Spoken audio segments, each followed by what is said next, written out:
나비처럼 난 적도 없고 벌처럼 쏜 적도 없는 김관선입니다. 네, 사이다를 사셔가지고 왔습니다. 네.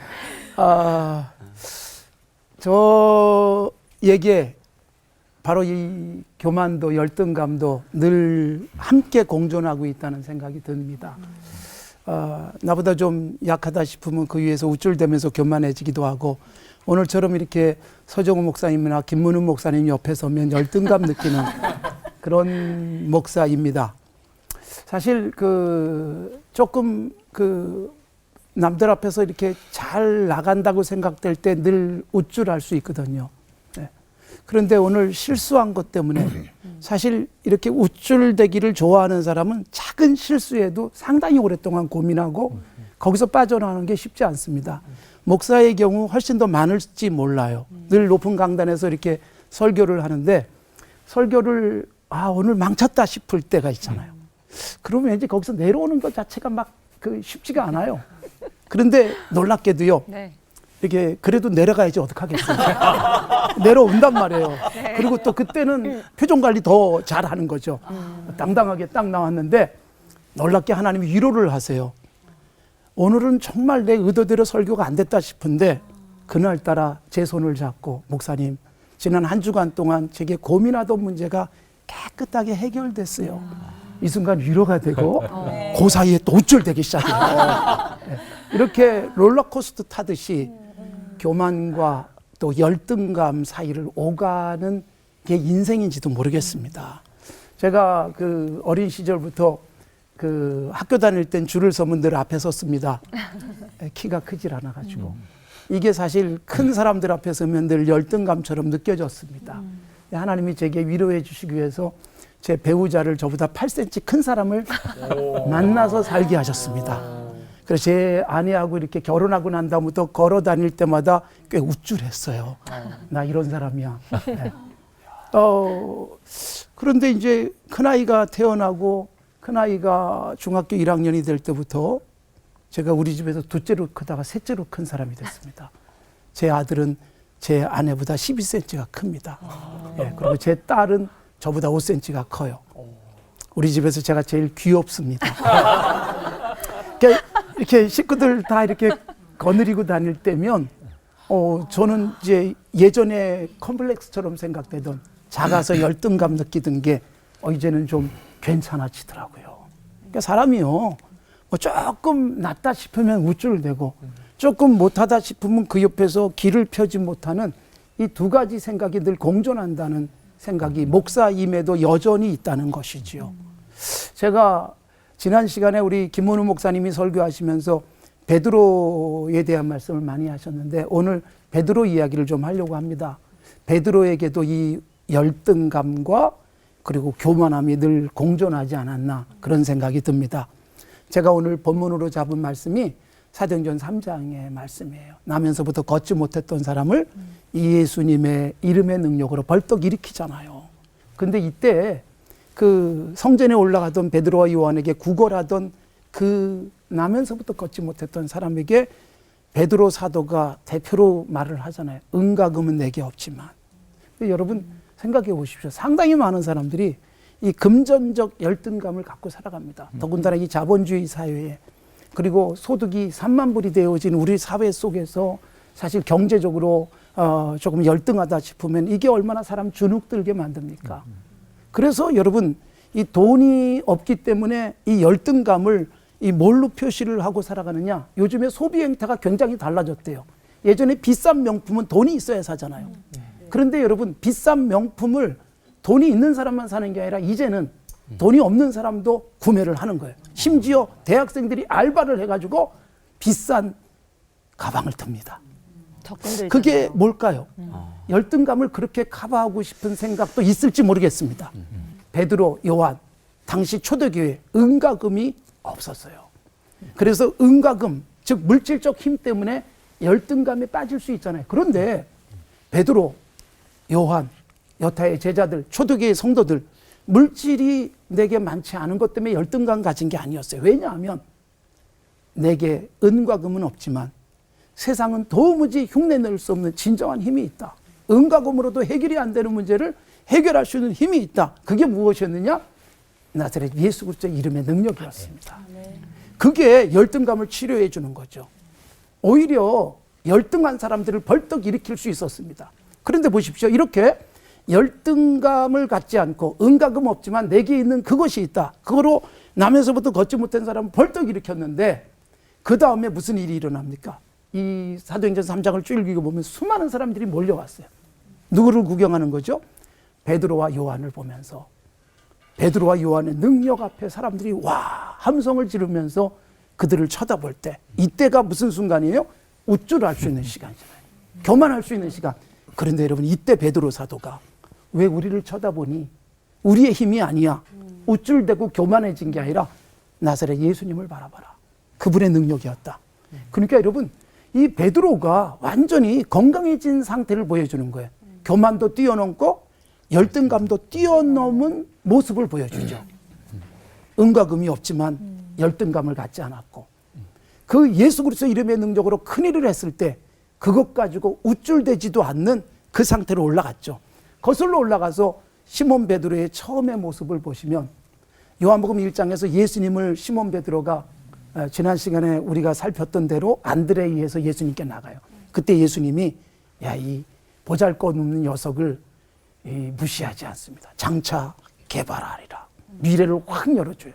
사실 물고기 잡으면서 평생 살고 이렇게 살다 죽을 것이라고 생각했던 그에게 열등감이 없었겠습니까? 그런데 예수님 딱 만나는 그 순간 미래가 확 열리죠. 지금 내가 가난하고 지금은 내가 이렇게 살지만 야, 내 미래가 예수님 안에서 이렇게 열린다고 하는 그 메시지를 가슴에 아는 시몬 베드로는 거기서 자신감 있게 살아갈 수 있을지 모르겠어요. 그렇게 됐을 겁니다. 그런데 여러분 그 뒤에 베드로의 이야기들을 보면 여러분 예수님에게 주는 그리스도시요 살아계신 하나님의 아들입니다라는 고백을 딱 했을 때 예수님이 빙고 그랬어요.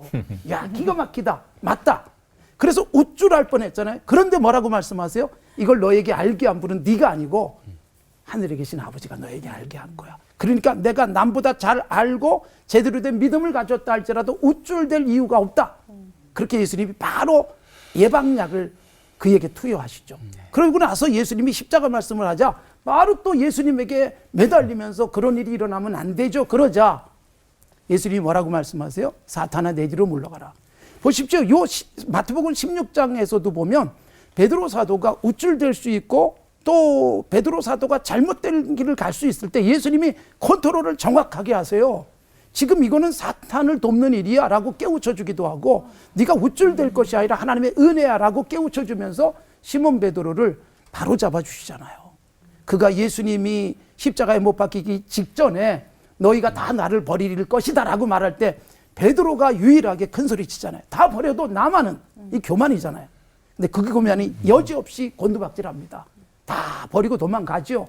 베드로 결국 예수님을 3번이나 부인합니다. 그때 여러분 얼마나 초라했겠어요. 부활하신 예수님을 만났을 때 예수님과 눈도 마주치지 못했을 그에게 예수님이 다시 그 열등감을 치료하시고 사랑을 고백하게 하시고 다시 믿어주시고 다시 세워주시잖아요.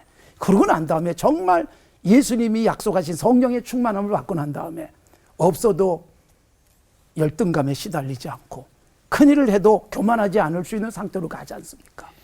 결국 우리의 열등감이나 우리의 교만함이란 예수님을 제대로 만나지 못하면서 예수님이 내게만 준 아주 독특한 은사가 있는데 그런데 그걸 찾아내지 못하면서 열등감에 시달리거나 또는 조금 뭐 안다고 해서 했다고 해서 그래서 우쭐대는 그런 삶에 빠질 수 있지만 예수님 제대로 만나니까 시몬 베드로 열등감도 교만함도 다 뛰어넘는 건강한 그리스도인의 모습을 보여줬지요. 이 자리에 있는 우리 방청객 여러분이나 또 방송을 듣는 분들도 예수님 제대로 만나면 열등감이나 교만함에서부터 벗어날 수 있다고 믿습니다. 아멘. 하나님이 내게 주실 것들이 있고요. 이미 주신 것도 있고 또 우리를 통해서 굉장한 큰일을 했을 때 내가 한 것이 아니라 주님이 하신 것이다. 아멘. 그러면 건강한 자세를 유지하게 될 줄로 믿습니다. 아멘. 하나님 아버지 감사합니다. 예수 믿는 우리도 때로는 우울에 빠지고 열등감에 빠질 때도 있지만 그때마다 내 손잡아 일으켜주시는 주님을 바라봅니다. 아멘. 또 뭔가 한 것처럼 우쭐대다가 넘어질 때도 얼마나 많은지요. 우리들에게 그럴 때마다 깨우쳐 주시며 교만해지지 않도록 나를 제어해 주시는 주님을 바라보며 건강한 그리스도인으로서의 삶을 살아가게 하옵소서. 예수님의 이름으로 기도드리옵나이다. 아멘. 아멘.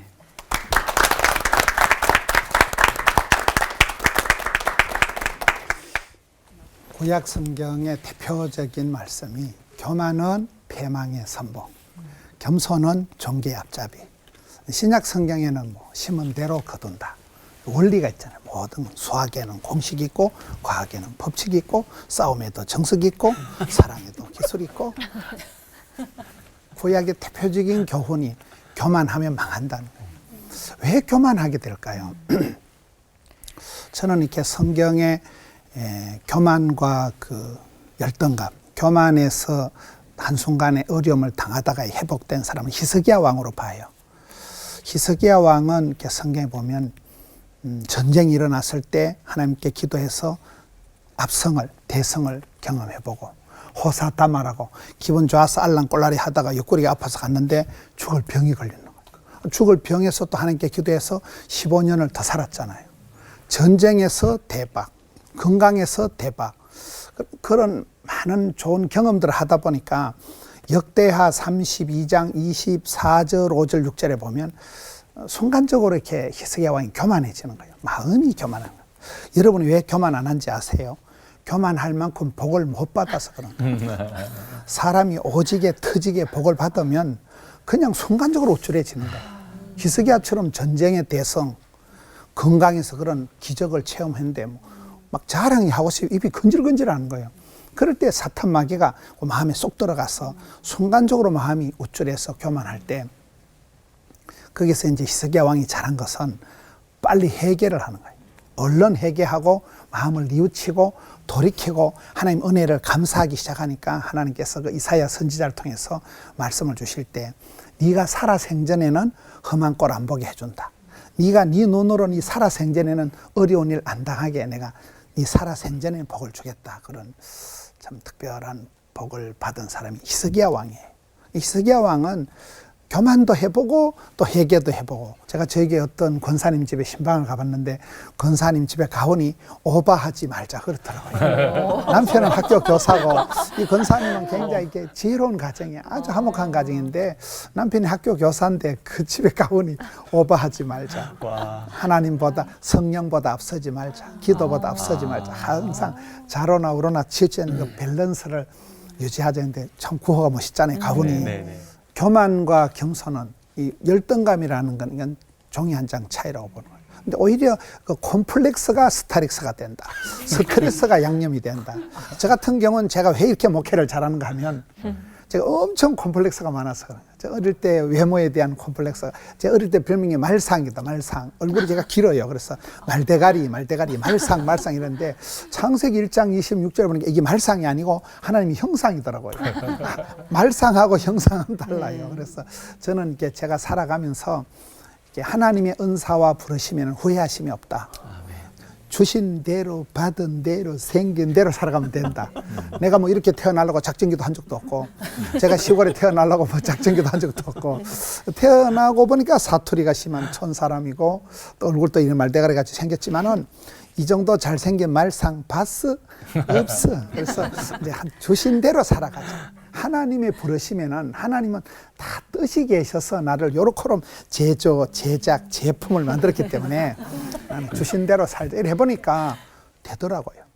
저는 오히려 너무 처음부터 이렇게 겸손하려고 하면 그게 뻥이라고 보는 거예요. 그냥 있는 그대로 하나님 앞에 살다 보면 때로는 엎어지고 실수하고 창피당하고 그런 과정을 통해서 서서히 만들어지는 거예요. 서서히 이게 하나님이 우리를 중심을 잡아주신다고 보는 거예요. 제가 만난 사람 중에 지금 우리나라 군인 중에 제일 높은 사람 한 분이 있어요. 별이 4개예요. 근데 그분의 부대에 가보니까 구호가 멋있더라고요. 따라합시다. 비비불불 하지 말고, 용감 미인 대칭하라. 용감인 대칭하라. 비교하지 마라, 비판하지 마라, 불평하지 마라, 불만하지 마라. 이게 비비불불이에요. 비교하는 통에 자꾸 비참해지는 거예요. 왜 저희는 키가 크고 나는 왜 이렇게 숏다리일까? 왜 저희는 IQ가 좋고 나는 이렇게 바보 같을까? 그래. 비교하면 비참하게 되겠대요. 비판은 심판은 하나님만 하신다. 우리는 사랑하고 존경하고 섬기고 이러다 보면 되는 거예요. 행악자리에서 불평하지 마라. 네 마음만 까칠해지고 네 입만 험해지지. 사랑하고 섬기고 이러는 가운데서 이 세상에선 그런 말이 있어요. 하나님을 보면 믿음이 생기고 사람을 보면 열등감이 생긴다. 성경을 보면 우리가 믿음이 생기지만은 사람 말을 들으면 이 말 듣고 이리 가고 저 말 듣고 저리 가다가 우리가 자꾸 열등감에 빠지는 거예요. 비교 선상에 놓여지는 거예요.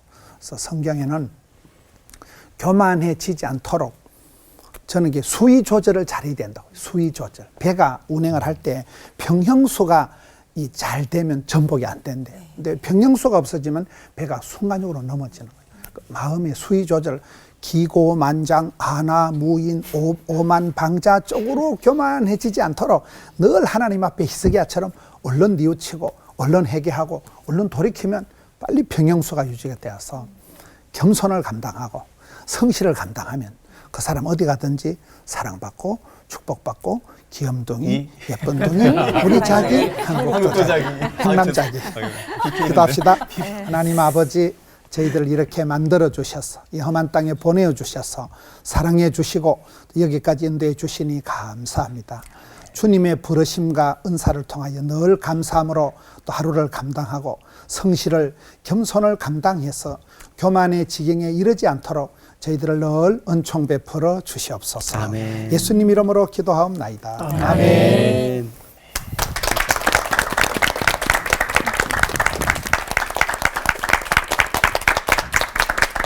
글쎄요, 설교는 맨 마지막에 하는 게 항상 불리해요. 앞에서 다 말해버렸기 때문에.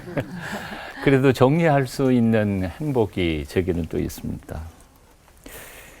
교만은 어디서 오는 걸까? 열등감은 또 어디에서 오는 걸까? 아주 결론부터 얘기하면 앞에 목사님, 두 분 목사님 다 하셨습니다만 비교의식에서 오는 거죠. 비교하다가 보면 자꾸 교만도 생기고 열등의식도 생깁니다. 비교해서 자신의 가치를 발견하려고 하는 사람은 결국 비교했는데 내가 조금 낫다 그러면 우월감 혹은 교만으로 갈 거고요. 비교했는데 내가 좀 열등하다 그러면 분명히 열등의식, 심지어는 열등의식이 쭉 하다가 보면 결국은 자살까지도 갈 수 있는 거죠. 그래서 교만과 열등감 이 두 가지는 사실은 한 뿌리에서 나온 겁니다. 비교라고 하는 비교의식에서부터 나온 게 교만이나 열등감이라고 말할 수 있죠. 비교한다는 것은 사실은 굉장히 과학적이고 합리적인 방법입니다. 물건의 가치를 어떻게 잽니까? 비교하는 거죠. 물건이 재료든지 아니면 길이를 재든지 무게를 재든지 그래서 값을 매기잖아요. 그거 굉장히 과학적인 거죠. 그러나 사람은 비교해가지고 가치를 따질 수 있는 게 아니거든요. 물건은 그게 과학적이지만 사람은 비교해서 가치를 따질 수는 없습니다. 물론 이력서 따지고 뭐 어느 학교 나왔느냐 뭐 이런 등등 해갖고 비교해서 사람들을 이렇게 평가를 하지만 실제로 그 가치 판단이 정확한 것일까? 사실은 정확하지 않을 때 굉장히 많습니다. 왜? 이유는 간단합니다. 인간은 존재 자체가 존엄하고 가치 있는 존재이기 때문에 그렇게 뭐 키 크다든지 어느 학교 나왔느냐, 실력이 뭐냐 이것 가지고 그 사람의 가치를 말할 수는 없다는 거죠. 근데 그럼에도 불구하고 우리는 엄마 뱃속에서부터 나오는 순간부터 비교당하고 비교하면서 절망하고 우월을 하는 거죠. 야, 저 앞동 108동의 맥도집에 애 좀 봐라. 공부 얼마나 잘하냐. 네 언니 좀 닮아라. 그러면서 그냥 자존심 박상하는 거죠. 아까 우리 김 목사님께서는 그 얘기 하셨습니다. 키 때문에 얘기했지만 저는 예를 또 다르게 들어볼까요? 30명 학생들이 있습니다. 내가 15등이에요. 30등 하는 친구가 옆에 오면 어떤 느낌이 들까요? 야, 공부 좀 해라. 겉으로는 안 해도 속으로는 분명히 그럴 거예요. 근데 다음 순간에 1등짜리가 내 옆에 왔어요. 나 왜 이렇게 머리가 나빠? 열등의식이 생길 거예요. 그런데 이게 어느 누구나 다 교만할 수 있는 위치와 열등감을 가질 수 있는 것을 복합적으로 다 가지고 있다는 거죠. 주차장에서 자동차 때문에 내가 딱 올라갔어요. 근데 조금 걸어가다가 저 다른 집사 얘기하다가 우리 애는 대학 떨어졌어요. 근데 얘는 그야말로 스카이. 그냥 들어갔어요. 최소 2번, 3번 하는데 우리 애는 그런데 자동차에서는 내가 교만해졌는데 애 생각하고는 확 지옥으로 떨어지는 거예요. 조금 가다가 또 한 번은 다른 권사님 만나고는 그 양반은 교회 나온 지 한 5년 혹은 10년밖에 안 됐는데 벌써 교회에서 사람들이 알아줘가지고 권사 물망에 올라가요. 근데 나는 30년 교회 다녔는데 아무도 를 찍어주는 사람이 없어요. 그럼 또 떨어지는 거예요. 즉 다시 말하면 주차장에서 예배당까지 들어오는 동안에 한 20분, 30분 동안에 그야말로 올라갔다가 떨어졌다가 올라갔다가 떨어졌다가 그러면서 예배당만 앉아 있는 거예요. 설교하려고 강단에 딱 서면 다 그런 마음 가지고 앉아 있는 사람들이에요. 그래서 저는 제정신 가지고 예배 드리는 교인들이 너무 고마워. 햇볕하고 돌판인데. 이것을 푸는 방법이 뭘까요? 간단합니다. 비교하지 말고 하나님의 창조의식, 하나님이 나를 이렇게 지으셨다는 것에 대해 감사하면서 사는 겁니다. 우리는 우리 자신에 대해서 불만을 가질지 몰라도 사실은 내가 생각하는 것보다 하나님은 나를 정말 완벽하게 지으신 것이 틀림이 없어요. 아멘. 내가 살아가는데 필요한 모든 것은 한치의 오차 없이 내게 주셨다는 사실을 우리는 믿어야 돼요. 아멘. 그래서 다윗이 뭐라 그랬어요? 나를 지으심이 신묘막측하심이라. 신기하고 묘해서 측량할 수가 없다는 거예요.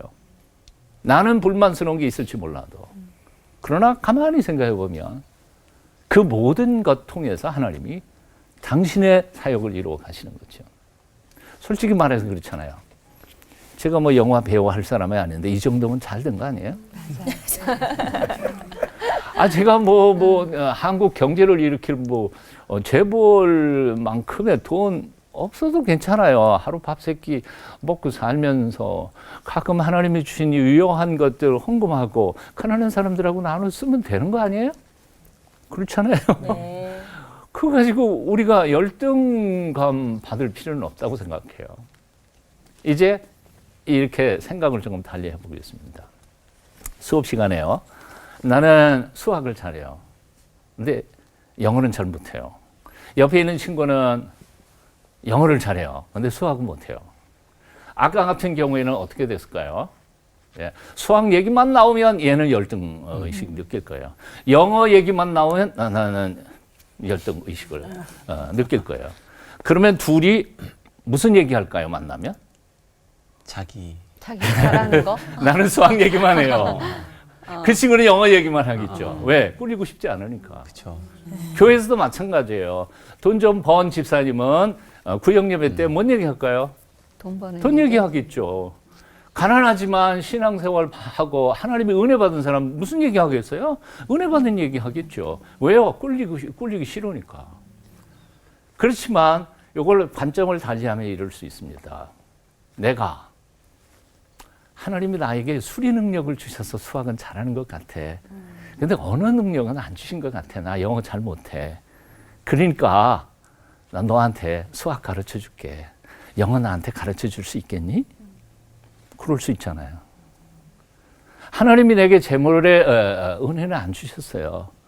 그러나 기도하며 하나님의 은총 가운데서 영적인 파워는 하나님이 주셨어요. 돈 있는 분들 기도하며 영적으로 도울 수 있지 않아요. 하나님의 유효한 재물을 허락해 주신 사람들은 가난한 사람들을 같이 도울 수 있지 않아요. 저는 우리 아버님이 농사 지셨거든요.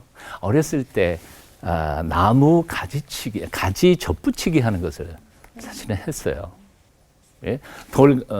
돌배에 참배 이렇게 붙이는 거 있잖아요. 어떻게 하는지 아시죠? 여기서 참배의 가지를 잘라요.